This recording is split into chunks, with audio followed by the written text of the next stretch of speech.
नहीं पता था कि पद्मावती नाम की कोई महिला भी थी। रहे थे गोरा बादल चचा भतीजे लाखों पर भारी थे। युद्ध कला के करतब उनके सचमुच तलवारी थे। बिना शीश के युद्ध लड़ा था कथा अमर कर आए। जीत गई रजपूती और दुश्मन के मुंड झुकाए। उधर नगाड़े बजे इधर दिल्ली में मातम छाया और अहंकारी खिलजी खुदई खुद में छल्लाया। बोला सेना से मुस्तंडो जाओ और मर जाना, अपने बेहूदे चेहरे मुझको नहीं दिखाना। अरे दिल्ली जैसे बड़े दुर्ग की रक्षा न कर पाई, चंद सैनिकों के हाथों घर में ही मुंह की खाई। वो आजाद परिंदे से आए और उड़ा ले गए, तुम तलवार न खींच सके वो राजा छुड़ा ले गए। उसने मुझको ललकारा है मैं उसको ललकारूंगा, घर में घुसकर मारा है घर में घुसकर मारूंगा। हाथी घोड़े सजवाओ भाले पर्ची उठवा लो, सारी तलवारें तीर कटारी पर धारे रखवा लो। कूच करो चित्तौड़ दुर्ग की घेराबंदी कर दो, जो आके पद्मिनी को देखे तो आंखें अंधी कर दो। बूढ़े बच्चे विधवाओं पर रहम नहीं तुम खाना, वीरों से ना जीत सको तो छुप कर तीर चलाना। तबे पांव चित्तौड़ चलो तुम भनक न हो दुश्मन को, मैं गर्दन से दूर करूंगा रतन सिंह के तन को। तो खिलजी अपनी सेना लेकर पहुंचा उस माटी में, बलिदानी धरती के ऊपर मेवाड़ी घाटी में। एक मुक्त सेना को रोका, जोरों से चिल्लाया और कायरों के समूह को एक फरमान सुनाया। बोला सन्मुख दरवाजा तोड़ो आगे घुस जाओ, मेवाड़ी मान पद्मिनी को मेरे सन्मुख ले आओ। जो ही सैनिक बड़े सभी का सहसा मन अकुलाया, किला नहीं था सन्मुख उनको काल खड़ा दिखलाया। सैनिक बोले माफ करो हम अंदर ना जाएंगे, है विशाल दरवाजा इसको तोड़ नहीं पाएंगे। तोड़ पाए तो महाराज हम अपना कफन सिलेंगे, किले के अंदर सोए हुए मेवाड़ी सिंह मिलेंगे। सोए शेर जगेंगे तो फिर सबकी रूह हिलेगी, कितनी भी तेज भाग लेना पर दिल्ली नहीं मिलेगी। वक्त अभी रुकने झुकने का है, मेरे आका झुक जाओ और सबकी खैर चाहते हो तो बाहर ही रुक जाओ। और कविता में उपमे उपमा अलंकार को जीने वाले लोग ये भी सुनना। चित्तौड़ दुर्ग दुर्गों का राजा अंबर सी ऊंचाई, पैदल घूमो तो उम्र गुजर जाए इतनी लंबाई। इस देश के युवा संतति में होड़ है कि वो गोवा जाए, मैं चाहता हूं कि वो चित्तौड़ जाए। मैं चाहता हूं कि वो महाराष्ट्र जाए, वो महाराज शिवाजी संभाजी बाजीराव पेशवा महाराणा प्रताप वीर हम्मीर हाटी। प्रेरणा की कितनी कहानियां हैं। चित्तौड़ दुर्ग दुर्गों का राजा अंबर सी ऊंचाई, पैदल घूमो तो उम्र गुजर जाए इसकी लंबाई। लंबाई से भी विशाल थी रावल की प्रभुताई, प्रभुताई से बहुत कठिन थी पद्मिनी की ठकुराई। और ठकुराई के आगे खिलजी दिवस दिखाई पड़ता। किला बेदने वाली था वो नित्य नीतियां गढ़ता, किंतु किले की उस दृढ़ता का वाह वाह क्या कहना। 8 माह तक रेत छानती रही खिलजिया से।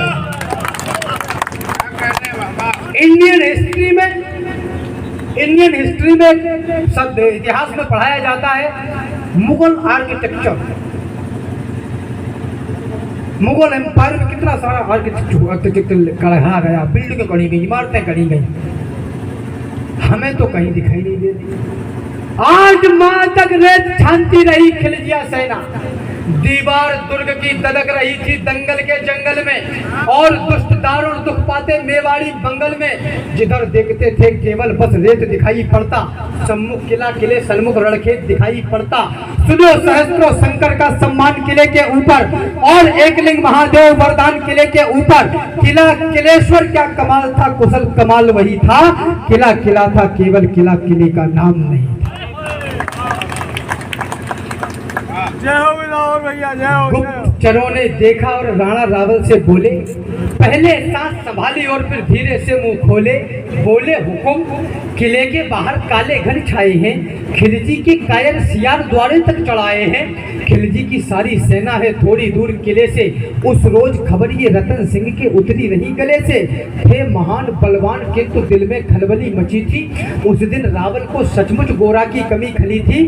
तो ऐसा नहीं कि सूर्य चमकना अपना छोड़ गए थे, ऐसा नहीं वो लड़ मरने का सपना तोड़ गए थे, ऐसा नहीं कि शेर मांग में छुप कर बैठ गए थे, ऐसा नहीं शत्रु के भय से चुप कर बैठ गए थे, ऐसा नहीं शत्रु सेना का पहरा सख्त हुआ था, ऐसा नहीं कि ठकुराई का ठंडा रक्त हुआ था, ऐसा नहीं कि राजपुताने में महावीर नहीं थे, ऐसा नहीं कि रावण के तरकस में तीर नहीं थे, ऐसा नहीं कि उनकी तलवारों पर धार नहीं थी, ऐसा नहीं कि मेवाड़ी मिट्टी खुददार नहीं।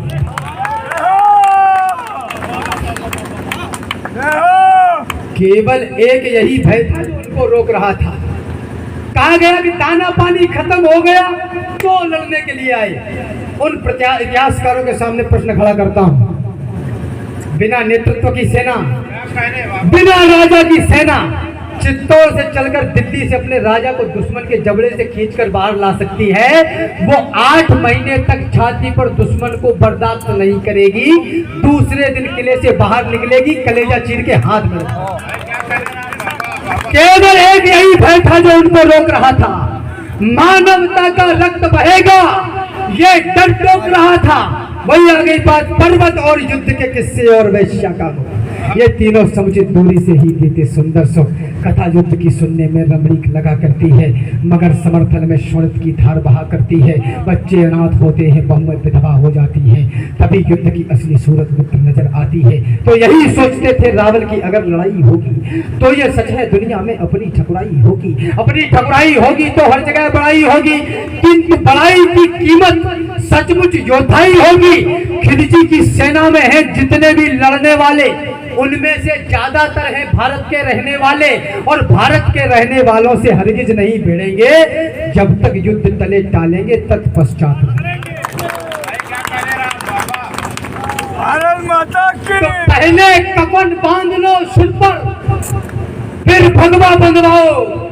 और ये पंक्तियां आज के परिप्रेक्ष्य में भी समझना, पहले कफन बांध लो सर पे, फिर भगवा भगवा बंधवाओ। इस जीवन की महाकाल को अंतिम भेंट चढ़ाओ, अंतिम बार नमन कर लेना वीरों इस माटी को, अंतिम बार नमन करना बलिदानी परिपाटी को, अंतिम बार भवानी के चरणों में फाल झुका लो, अंतिम बार सभी रिश्तेदारों को गले लगा लो, अंतिम बार करो दर्शन चित्तौड़ दुर्ग नवमी का, अंतिम बार करो आवाहन एक लिंग स्वामी का, अंतिम बार एक दूजे को दे लो आज बधाई, अंतिम बार अंत तक लड़नी होगी तुम्हें लड़ाई। तो मातृभूमि है माई, तो माई के लिए लड़ेंगे, जिसमें खेले हैं उस अंगनाई के लिए लड़ेंगे, सत्य सनातनता की ऊंचाई के लिए लड़ेंगे, अटल राष्ट्र भारत की प्रभुताई के लिए लड़ेंगे, किसी और के लिए नहीं, भाई के लिए लड़ेंगे, जग में भरत वंश की ऊंचाई के लिए लड़ेंगे। कल का सूरज चढ़ते ही आरंभ कीजिए राजन, एक लिंग की शपथ युद्ध प्रारंभ कीजिए राजन। कल का सूरज देखेगा इन दिल वालों का जलवा, लाखों से लड़ने वाले माँ के लालों का जलवा। कल का सूरज अंत दिवस, कल का रण उत्सव होगा, तलवारें नंगी नाचेंगी, भीषण उत्सव होगा। कल यदि काल स्वयं आया तो उससे ताल भरेंगे, इस माटी के लाल रंग को गाढ़ा लाल करेंगे।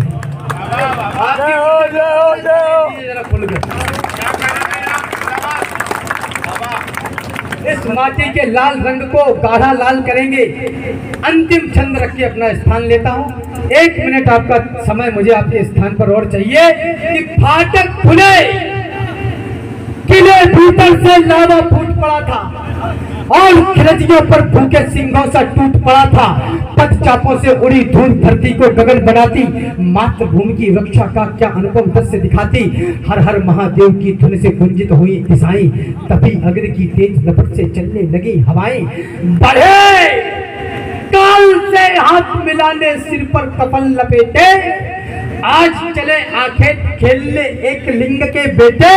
आसमान बिस्फुने हुए बाणों को उगल रहा था और काल भी तीव्र गति से जीवन निगल रहा था। योद्धा अपनी योद्धाई का कर्तव्य दिखा रहे थे, माटी और लाल होबे सुशोणित मिला रहे थे। उस रोज माउत रणभूमि में कईयों मौतें मरती थी, तलवार ढाल से टकराती थी, टंकारे भरती थी। उस रोज कामिनी भाले के नौकों से खेल रही थी और कालिका स्वयं स्वर्ग से रक्त उड़ेल रही थी। अब तक रण में राजपुतानी खेल आपने देखा, लेकिन नहीं भुलाया जा सकता जौहर का लेखा, नहीं भुलाया जा सकता बलिदानी ज्वालाओं नहीं भुलाया जा सकता, 16,000 मांग को नहीं भुलाई जा सकती, कन्याओं की अटखेली और नहीं भुलाई जा सकती वो दुल्हन नई नवेली, अरे नहीं भुलाई जा सकती वह गर्भवती योद्धानी और नहीं भुलाई जा सकती है कभी पद्मिनी रानी। भारत माता की। जैसे भाई राम